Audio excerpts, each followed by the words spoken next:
guys, it's Teenage DC Fan, back with another video.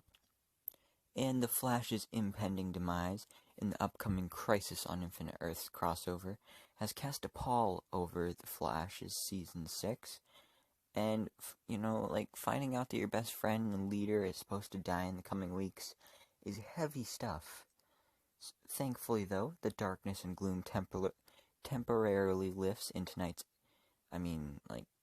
not tonight's, the episode from a couple nights ago, the episode was directed by Daniel Panabaker, who of course plays Killer Frost / Caitlin Snow. And let's dive into the episode now. So all season long, Barry has been focused on preparing each member of Team Flash for life without him. This week he turns his attention to Ralph, who receives a new lead in the Sue Dearborn case. Hoping to make sure Ralph makes it back to town in time for a surprise press conference in which the Flash names the Elongate Man as one of the city's heroes, Barry decides to tag along on Ralph's trip to Midway City, where Ralph plans on infiltrating a fancy party. Barry assumes it's business as usual and plans on suiting up as the Flash, but Ralph has something else in mind, so they're going to go undercover as guests, which requires tuxedos instead of superhero suits. I was getting a lot of James Bond vibes with this episode. And so usually Barry is in charge and has some handle over whatever situation the team finds themselves in. But hilariously and refreshingly, that's not the case in this episode, because Barry is very much out of his element at this swanky event, which requires suaveness and tact. Ralph, who goes full James Bond, like I mentioned, with his camera bow tie and other gadgets, has that in spades, but Barry doesn't. He's so bad at this.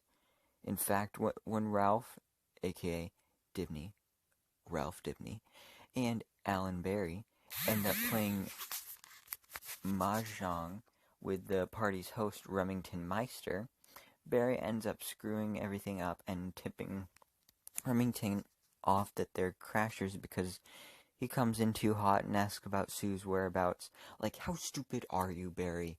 I thought you're supposed to be the leader of the team and you're this stupid. Like, geez, I'm a teenager and I know that's stupid. Like, yeah. So, although it's a nice change of pace to see our hero struggling, luckily Remington doesn't actually throw them out of the party. Instead, he just alerts Ultraviolet to keep an eye on them. Following that failure, Barry thinks that the best move is for him to search the building at super speed, but Ralph decides, he figures out that the party is actually filled with Midway City's criminal elite, and this mission requires more stealth. Of course, Barry ignores him and does it anyway, and ends up setting off the metahuman detectors, which in turn leads to them being captured by Remington and Ultraviolet and tied up in chairs and not only that, but Remington also throws a gold finger quote their way for good measure, because he's going for every Bond cliche on the bingo card, of course. And as the two sit there, the tables turn and it's time for Ralph to teach Barry a lesson. Ralph explains to Barry that as he faces imminent death, he can't forget that Barry Allen is just as important as the Flash. If Barry hadn't been so focused on being the Flash, they probably wouldn't be in this situation. Barry takes those words to heart, and once they escape from their bondage, and, the super laser pointing at them, about to fire, he allows Barry to save the day with Ralph's help instead of the Flash. As Remington begins to auction off the Ring of Fire, which is a machine that fires missiles from space, Barry stumbles onto the stage pretending to be drunk, which technically isn't possible for the Flash, and this is one of Grant Gustin's funniest performances. From there, chaos ensues as Barry and Ralph run around the stage, trying to defeat Ultraviolet and stop Remington's weapon from firing a missile at Central City. It's great, and I loved every moment of it. In the end, Ralph and Barry end up winning, because if they didn't, then that would be weird.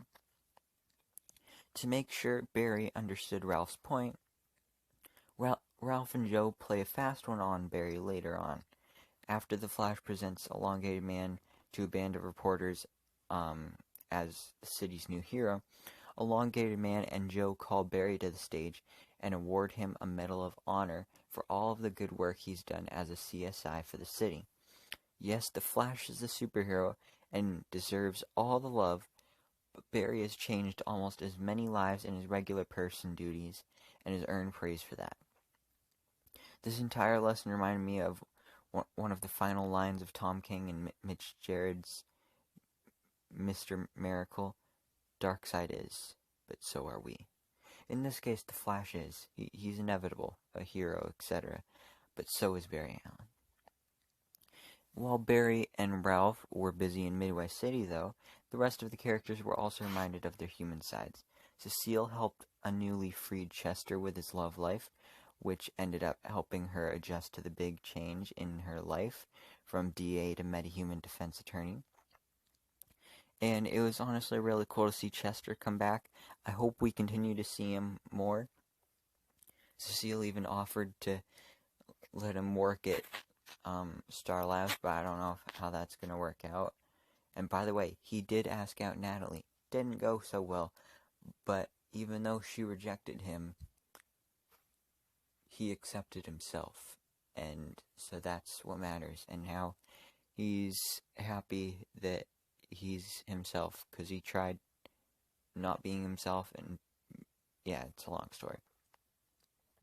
But at the same time, Nash teamed up with Allegra, whose powers helped him figure out how to open up the secret chamber in the Central City tunnels where the Monitor is supposedly hiding.